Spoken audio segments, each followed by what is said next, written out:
Well, I knew they were. I knew at least Patrick was going to be late. That's okay. I'm resident of Collinwood for YouTube. Jules Sands. I'm joined by Chloe Thomas and my buddy Gordon Dymowski. Patrick will join us later. I don't know if Alan will. I'm pretty sure he will. But we're talking Dark Shadows episode 822. What did you guys think of this episode? Chloe first. I think Nancy Barrett outshone everybody in the show. She was fabulous. She really puts on a completely different performance. From it's sort of nice that she becomes Pansy Faye instead of Charity Trask. Yeah. What did you think, Gordon? I think this episode is where you see both Nancy Barrett and Thayer David show a complete joy in performing. Yep, mm-hmm. I agree. Yeah.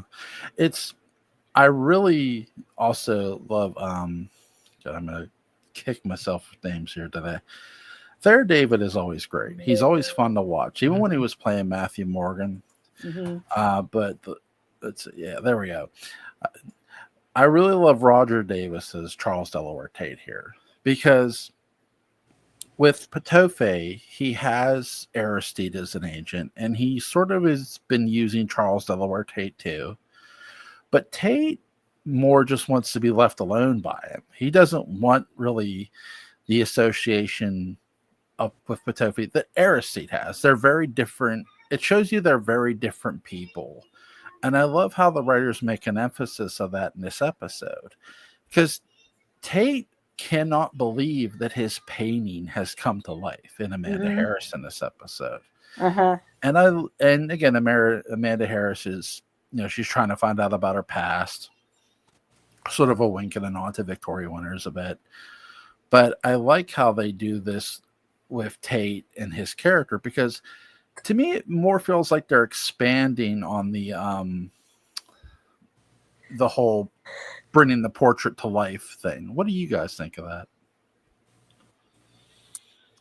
Who's going first? I agree. What is her name? Donna. How do you say her name? McKechnie. Yeah, I think she is fabulous. I'm sorry she didn't have I know she's in the not the parallel time, but when they in the Leviathan era, she's there. But I wish she had been on there longer, but Broadway beckoned to her. But I think the paintings coming alive is so cool. And then a couple episodes later, because after I watched that episode, I watched some other episodes. And then you have when the Quentin painting is actually going through the transformations instead of Quentin.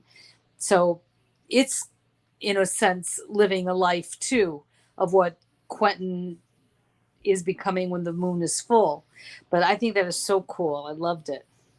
Yeah, and I think it's interesting, especially at this point in the 1897 storyline, because you've got, you're kind of cycling through Jonathan Frid and David Selby, whether it's, and at some point you kind of have to figure, okay, what else can we do in this world? And I think this is a storyline where I think the writers were like, I'd rather be here than deal with the outside world right now. Yeah. And I like the fact that it's, this is Patofe is we know he's doing evil, but this is kind of like another scheme. He knows something that we don't, that nobody else does. I think the painting coming to life, it's not just Tate doesn't believe it, but it's also a natural consequence of whatever gave him the power to do Quentin's painting. Yeah. Except with Quentin, he's doing a living person. And here it's at the end when he sees that, there's not only is there the woman that I created, there's also a brooch. You've got an extension of the Amanda Trask storyline where Trask is, we all know, his hand on his shoulder. We all know where he's going. Yeah. We all know where he's going, and that's when he says, "Oh, you can move to Collinwood and do everything else." And what we then learn is that this is actually a scheme by Tim Shaw, who's like, it's part of his. I'm going to get back at Reverend Trask, and you see where when we see those those characters introduced, Tim Shaw and Rachel Drummond, we're told that hey, they're essentially the they suffered abuse at the hands of Trask, and you see Drummond went in one way, which is the healthy way, but in this episode, we see that Tim Shaw basically he learned the wrong lessons from Trask. Alan, what did you think of episode 822,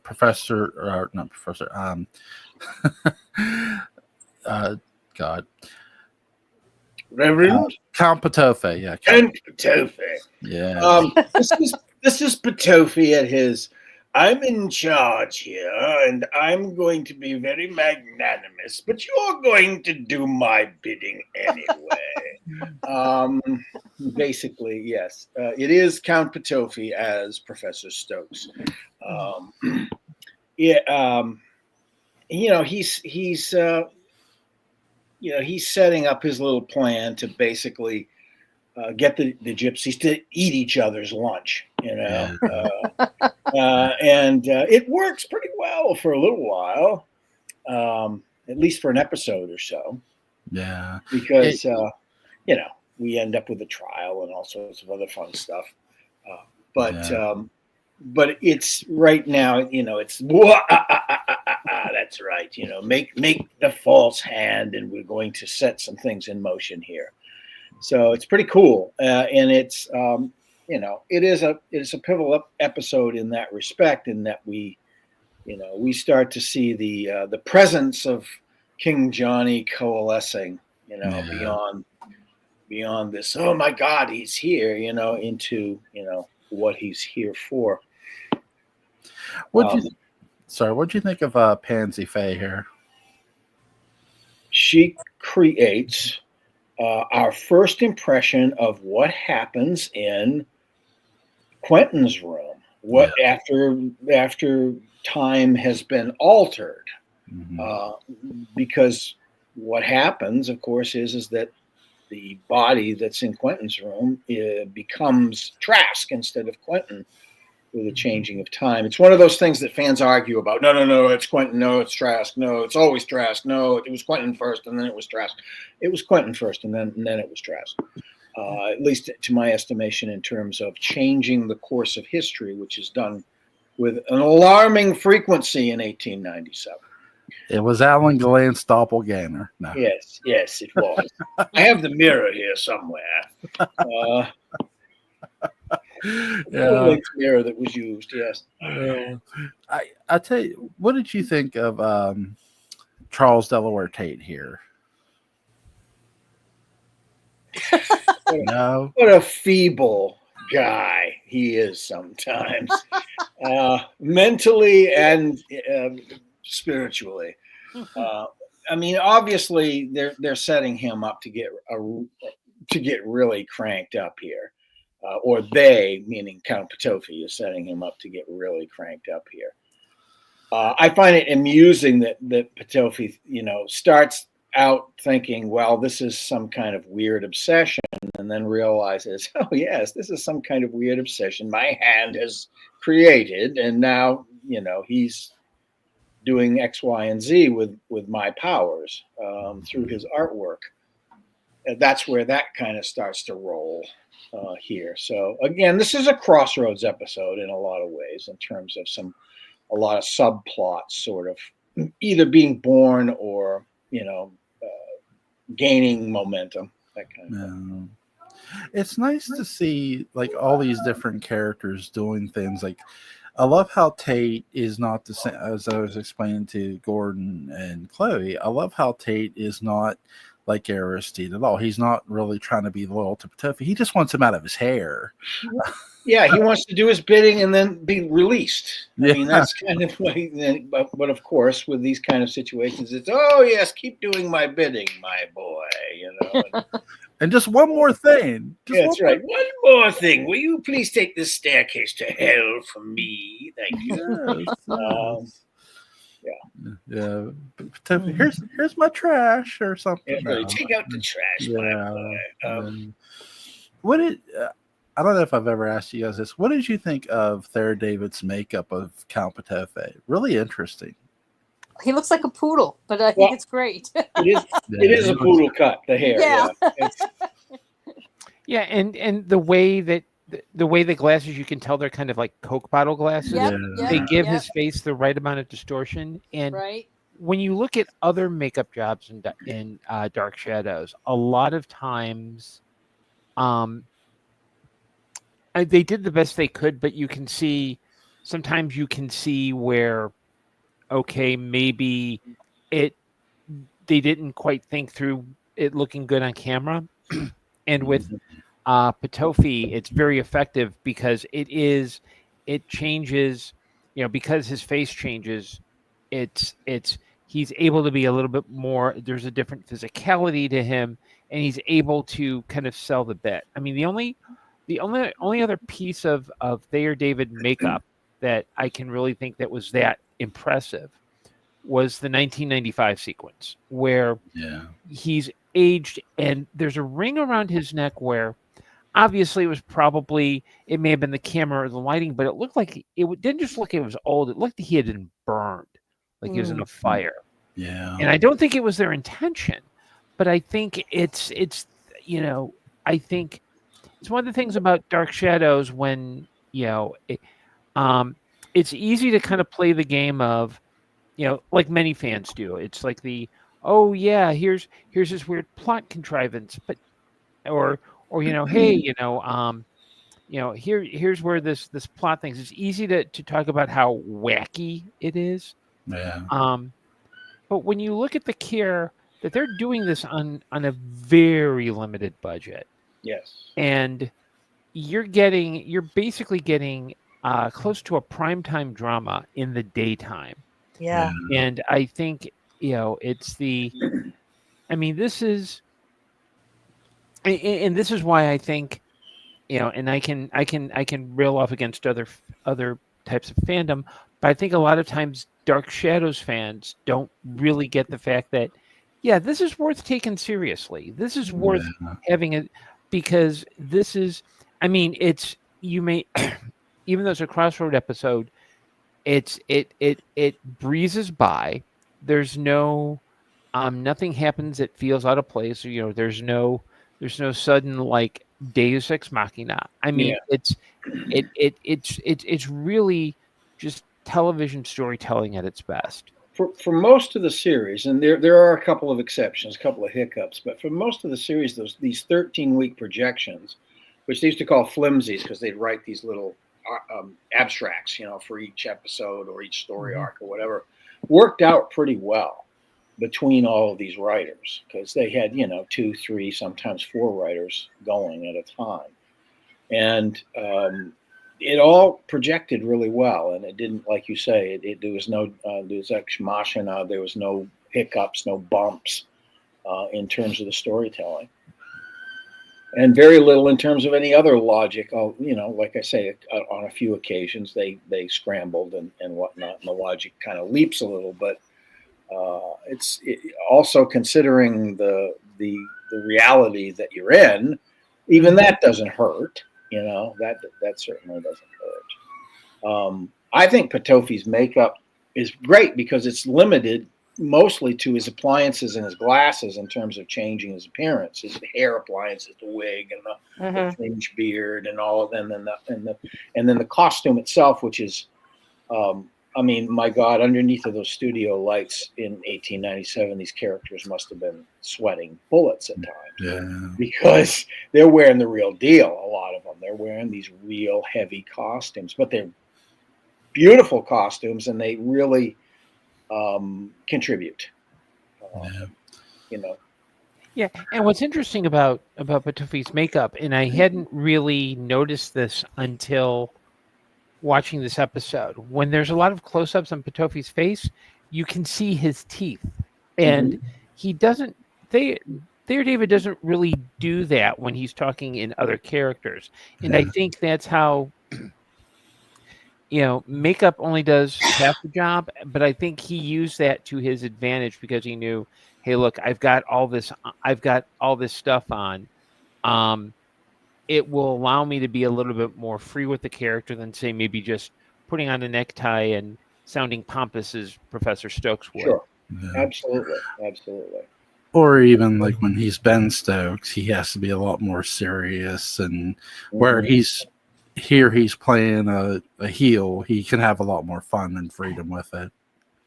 Yeah, it's very rare that his other characters smile much. Occasionally they do, but Patofi has a joie de vivre about doing all these terrible things that he's doing and making all these wonderful plans that he makes. So he does. You're right. As an actor, he's using his smile a lot more as a hallmark of the character. Yeah, because as Ben Stokes, both old and younger, he's a lot more humble. He's a lot more hunched over. He's a lot more grim. As Parallel Time Stokes, he's got the pencil mustache, and he's he's playing like maybe 1 or 2 degrees above Snidely Whiplash. Yes, but yes.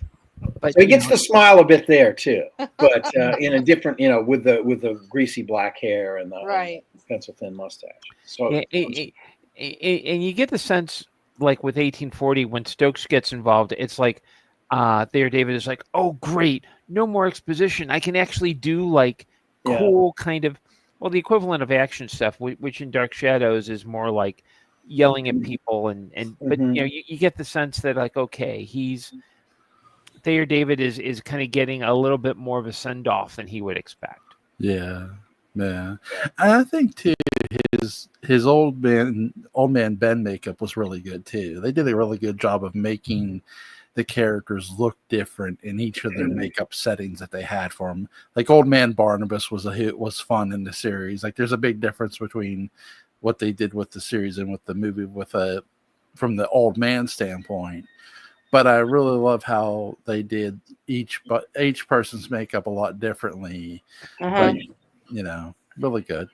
Really. There's a distinct difference between, of course, the Barnabas Old Man of the series and the rest of the age makeup on Dark Shadows, because they hired Dick Smith, who was an absolute savant at doing that kind of makeup and the appliances and all of that stuff that he was developing that nobody had done before. So to be fair to Vinny, the regular makeup man, who wasn't happy, by the way, when they did that and hired somebody else to come in, he knew theatrical makeup very well. So he knew how to, do the aging gimmicks for the stage. And he did quite well. But, I mean, Dick Smith was a savant. He ended up winning Academy Awards.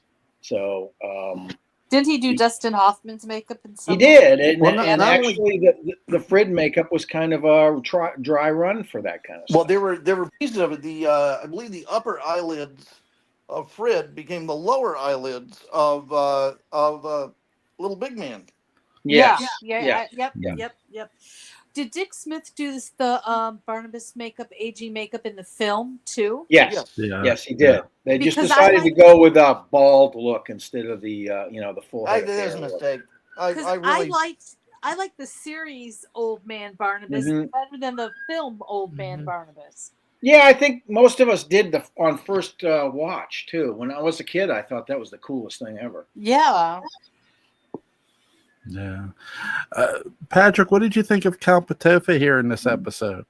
He was a delight. Yes. The perfect host. He is. Yes. What'd you think about Pansy Faye here, Nancy Barrett's character? I tell you what, she didn't waste a minute. I want to dance with you. We get confronted with that earworm right away. Dan Curtis and company waste no time in letting us know exactly what an experience we're in for. The song will be performed in the next 100 or so episodes, approximately 953 times. Staggering numbers. Because as they try to sell it as a single in its entirety. Just really, no one knows how the physics worked with that, but it was a wonder of technical mechanics and temporal mechanics, and God bless her for it. Yeah. Jeez, God, yeah. I mean, like right away, she's into it, and there's no stopping her. See, that's what they should do. Like next Valentine's Day, release it as a single on Valentine. There you go. Don't forget to rush out and buy your own copy. Yes, Yeah. yes. Yeah, Jewel, relationships are hard. Do you need to make them any tougher? and kids, you can't find it on Spotify. That's right. That's right. That's Unfortunately, you can, but no, you can find it on Spotify. But I think I've bought the only copy off of. Well, you can't find this on Spotify. You're right. You can't. Where'd you can get find that? some of the Dark Shadows music on there. You can't even find this on Discogs anymore. Where did you I find bought it? the last copy. I'll tell you what. Sometimes a scientist will invent something just so that then they can bury it and make sure no one ever gets to it. Yeah. Right. I did this with a bean recipe created by Melvin Belli, the great attorney and friend of the Zodiac Killer. This is what you must do with that recording of "I Want to Dance with You." The future of humanity depends on it. The Anunnaki can come back and get it, when the time is right. And maybe that's what bury this at the bottom of the Collinsport outhouse. The bottom of the Collinsport outhouse. That's right. Along with Buzz Hackett's wig. Yeah. Yeah. There you go. There you go. What'd you think of Charles Delaware Tate here, Patrick? I thought he strikes me as the sort of painter who has a magical ability to make things come to life from his paintings. Yes. But still complains constantly. Yes. Now, here's the thing. Charles Delaware Tate, isn't he supposed to be gay? Where did we get that? That's like a thing in that I've been hearing for a long time, down at the Blue Whale, because, they're all a bunch of gossips, a bunch of old women. So his obsession with Amanda would be sort of like, the obsession that certain husbands have with. I gotta know where you're going with this. Yeah, with the famous entertainer who was in Cabaret, the movie. Joel Grey. Yeah, well, him too. I mean, but no, the female entertainer. What's that? Oh, Michael York. Michael York. Yeah, Well, Michael York came across as extremely gay in a couple of his movies, but no, I'm thinking of like Judy Garland and her daughter. They seem to be magnets for certain men in spite of the sexuality difference. Maybe this is true with Amanda and Charles Delaware Tate. Her original last name was Hugginkiss. Yeah, but never marry. All right. That's right, Amanda Hugginkiss. But no, seriously, I heard that about him, which is weird. Gossiping about these characters that aren't real, and passing no judgments. Right.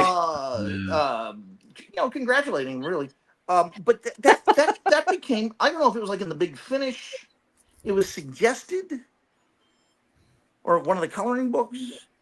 Well, here's the thing. It was like hanky code thing with Charles Delaware Tate. It wouldn't surprise me if it were pre-code in the Big Finish stuff, because they tend to play a little bit more fast and loose with some of the canon. Quite a bit, yeah. Now there's not, because in this episode, the vibe I'm getting is less about he's gay and more like he doesn't realize what the power he has. Yeah. You know what I mean? He it's like it's not just it's like more of a just like that Chris Lee guy. Yeah.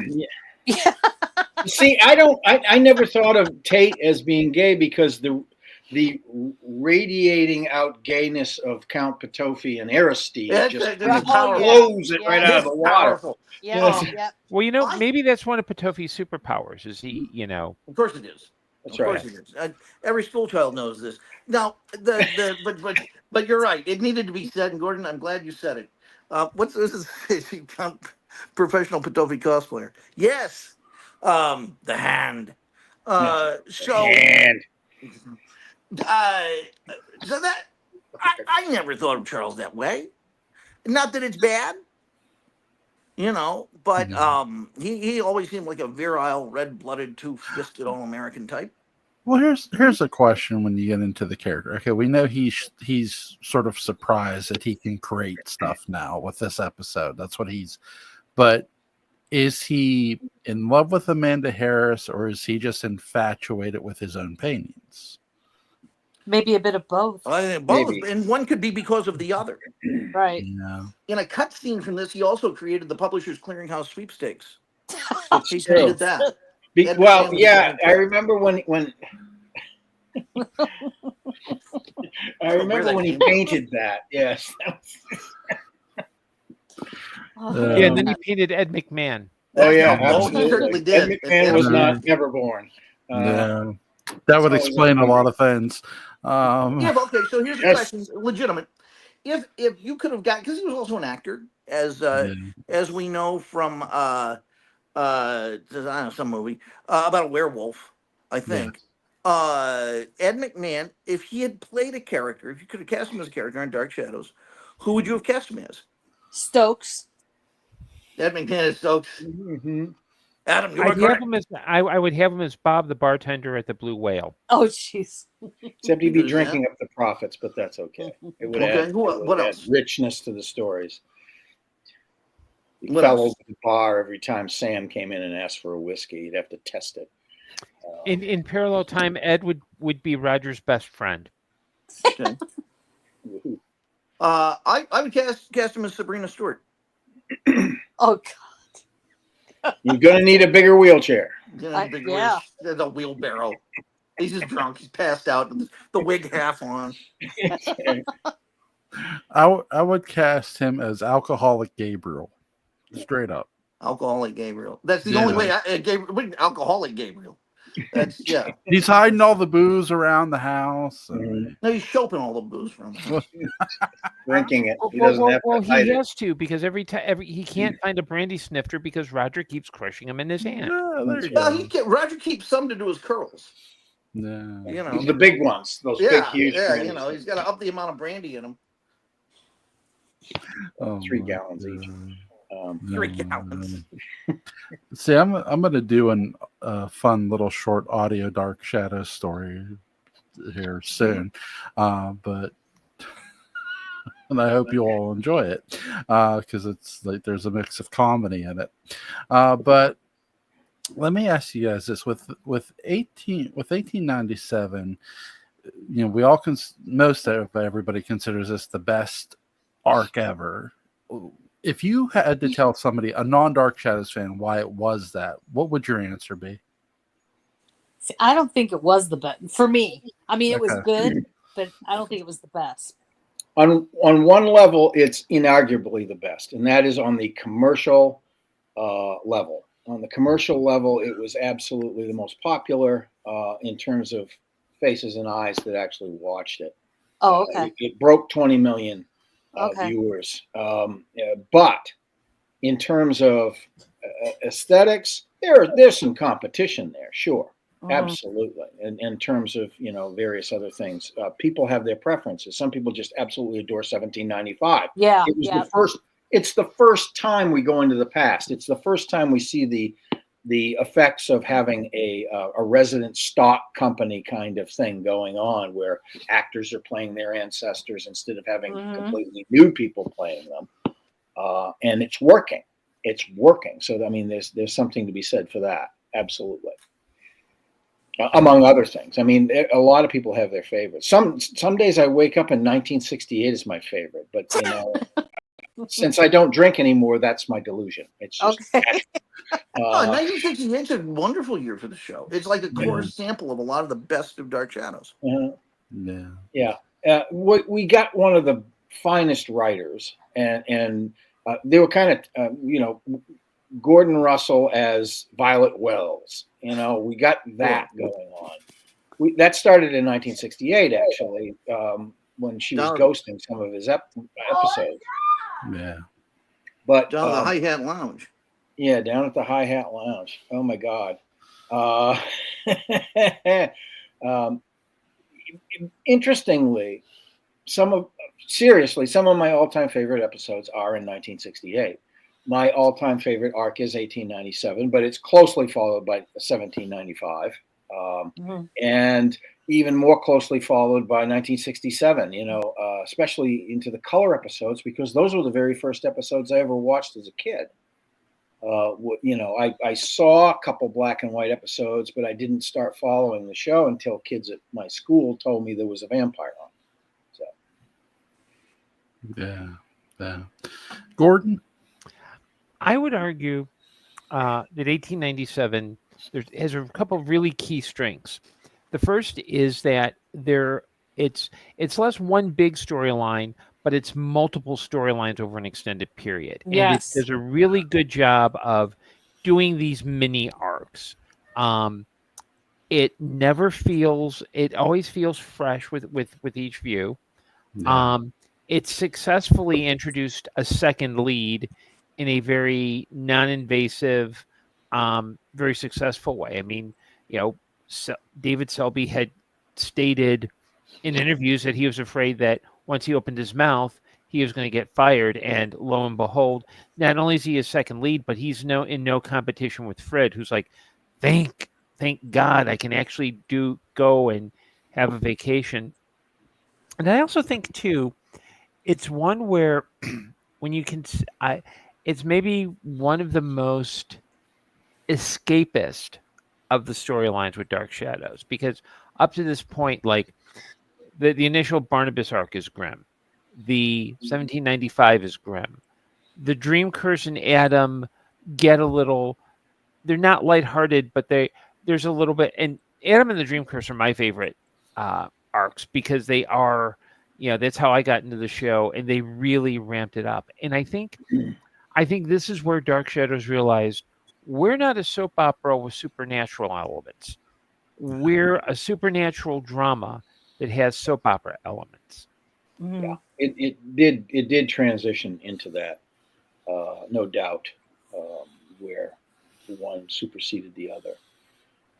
I always thought it was interesting, and one of the reasons why the show is difficult to replicate is because it was done with soap opera elements, the 5 days a week thing, the shot live on tape kind of thing. All of those things gave it an energy and an edge that doing a major Hollywood production can't give it. Absolutely. Now a Hollywood production can give it a lot of things, but it can't give it that. Yeah. Patrick? Yes. What do you think? I guess I represent the bland sheep-like and unthinking majority, which I'm proud to represent. We smell our own. Um, in that I do think 1897 is the bestest thing since strawberry Nestle's Quick. I think it's great. It is it's the Joe Petroni that this airline disaster of a series needs. It is George Kennedy to the core. And what I mean by that is that for one thing, it's entertaining, and I love Dark Shadows. I love everything about it. But I am not going to look at someone and say to someone who is not a Dark Shadows veteran, that they're going to find every episode to be like the long-awaited but never delivered sequel to Stroke of Race. It's just not. It's just not there. For now, once they know the show, it's everything after 211 and 12 is spellbinding. It's really good. Just kidding. It's it's a great show. But gosh, it can be a haul to get through. 1897 really needs no ambassador. especially if you started to be. I don't know what my hair's doing there. Especially if you if if you're drunk. No, especially if you, all seriousness aside, especially if you're not a jerk, it's good. It's just really good. And now it gets kind of dull. There are about 942 episodes dealing with Worthington Hall that are sort of dreary and depressing and disturbing. That's where the soap opera elements come in. Yeah, I think it really is. It's really true. Yeah. But what 1897 does really well is it's just fun. I would argue it looks great. I think it looks marvelous. Yeah, love the costumes. I think it is that man. That's a Victorian. I spotted him. There he is. That's how they dress. Get him, boys. So I like that. I also feel like, in every sense, 1897 is an encapsulation of almost everything great that's happened in the series up to that point, in one form or another, retold in an incredibly efficient way. As I say in the day books, it's like Dark Shadows finally got permission to be Dark Shadows, and they know it. So they're really, as the fat man said to the pants, let her rip, and that's what they do. So I like that about it. I mean, basically the Quentin story is kind of the Barnabas story. You get an aristocratic guy, falls in love with a girl from another culture, then betrays her, and all hell breaks loose. He pays the price, but he grows as a result of it. He's isolated from the family. I mean, they even have their curses delivered to them standing in the same spot. And then there's that episode where they got confused backstage. Jonathan Fridd had to go back on really fast. He wasn't wearing pants, and instead, over his nethers, he put David Selby's sideburns. So there's like 3 or 4 stories all included. Two Merkins in one. Yeah, Black Speed. Two Merkins walk into a bar, and they said, "Where's the Canadian?" So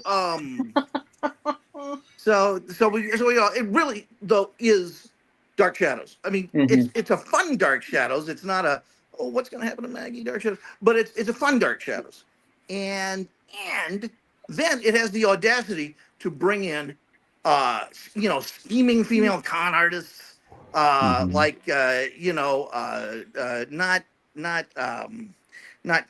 Kitty. I'm thinking of Petofi and Aristide. And there's a whole thing about puppets that I love. All the good puppet humor. A Trask who's just delightfully hateful. Yeah, You feel sort of good about it. You don't feel like anything really.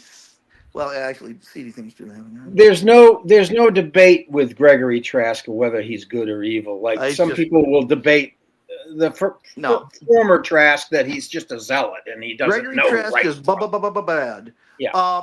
You have surreal episodes, like crazy puppet episode and music video episodes, and that might be the same episode. Just crazy stuff. It's so satisfying. Barnabas is at his best. He is a man in full, except that he hasn't forgiven Angelique, so he has to go through it all over again. Sure.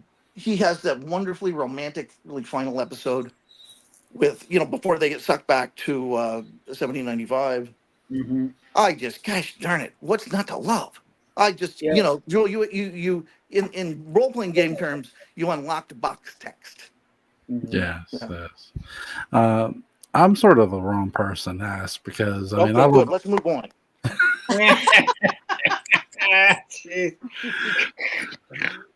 I mean, because I love the beginning episodes too. I know. I'm the wrong. So, but I think everybody can appreciate it more after seeing the rest of the series. I really do. Yeah. I mean, Joel, every song is somebody's favorite song. Yeah. I think there's something haunting about those early episodes that are really good. But let's talk about good Dark Shadows. Yeah. I'm just teasing, Jewel. Tell us all about the early episodes. Well, to me, I have a question for Jewel. Sure. In the early episodes, are there any plot lines involving bleeder valves? Yes. Oh, yes, there are. Well, now we know what you love about it. Bleeder valves and missing pens always get me down. Yes, Yeah. absolutely. Homicidal children. Joel, is your valve bleeding? I have no idea. Well, what's this on the? I've been,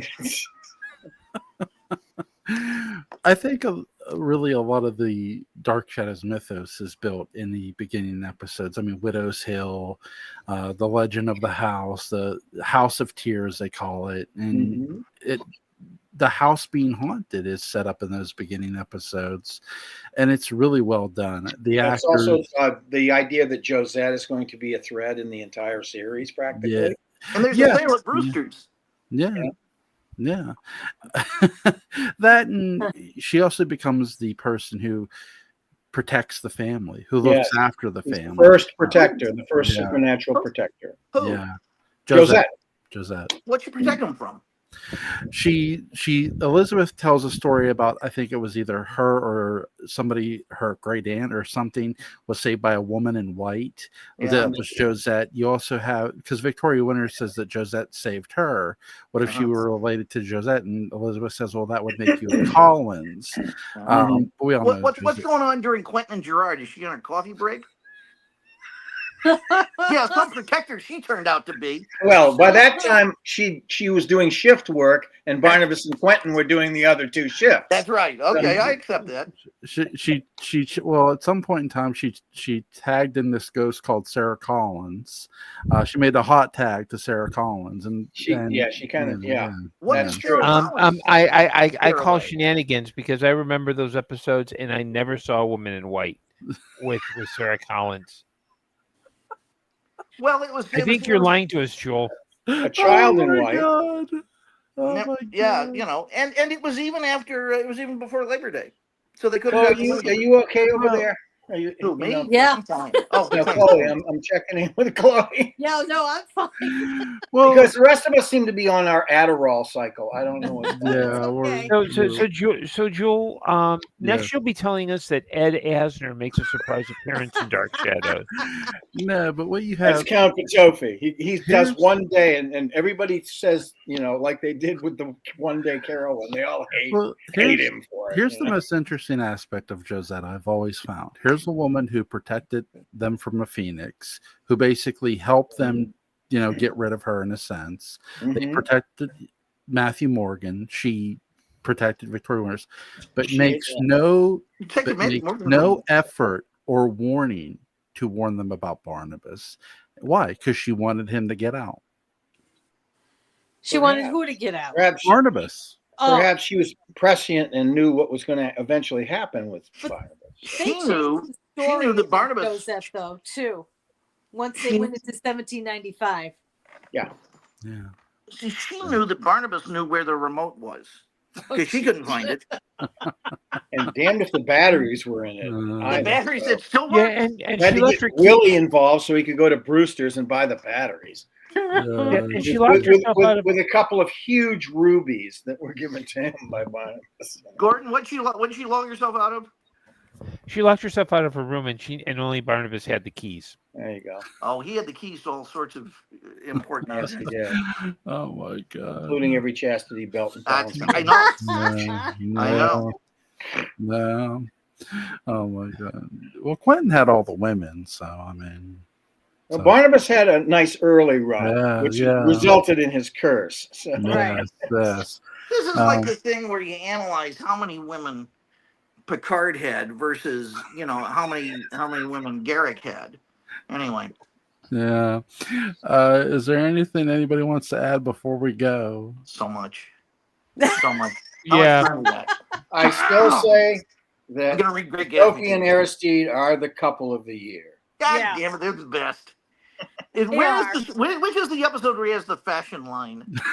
You know the episode I'm talking about? Yeah, he does. He tells him he was going to have silk line cloaks from London or wherever. You would want that.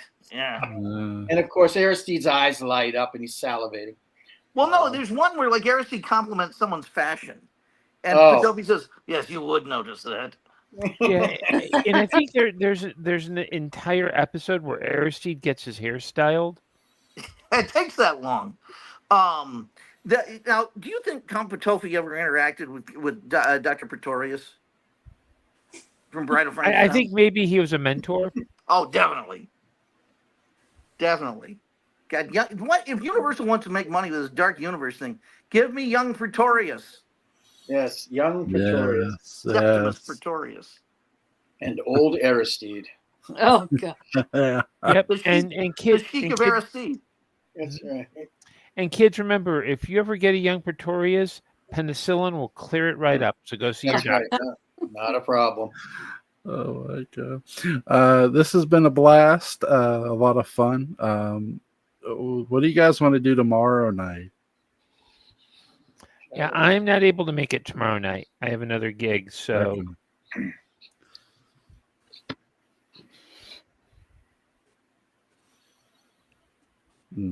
Patrick's frozen? I think so. Well, we'll do. I feel frozen. we'll do the final episode of Hap and Leonard tomorrow night. Hap and Leonard? We'll finish up Hap and Leonard. That's right. Episode 6, season 3. Yes. Okay. Link to Patrick McCray's Dark Shadows Daybook of Mounds is going to be in the description box. Link to Gordon Dymowski's Amazon page is going to be in the description box. Link to Alan Gallant's YouTube channel, Colin Sport After Dark, is going to be in the description box. You can get Chloe Thomas on Facebook. You can get Gordon Dymowski on Facebook. You can get Alan Gallant on Facebook. Patrick McCray in space. Maybe. No, I'm kidding. Actually, I think I'm going to write a TV pilot called Patrick McCray in Space. There you go. It's J Dog. He's back. There you go. This is Jim Pearson speaking. When Dan Curtis. Wait a minute. You're not Jim Pearson. Dark Shadows. What? You don't have a dog with you. Yeah. Oh, you only see part of the screen. Trust me, the dog is. Oh, okay. Everybody have a safe night. Take care. Jeff.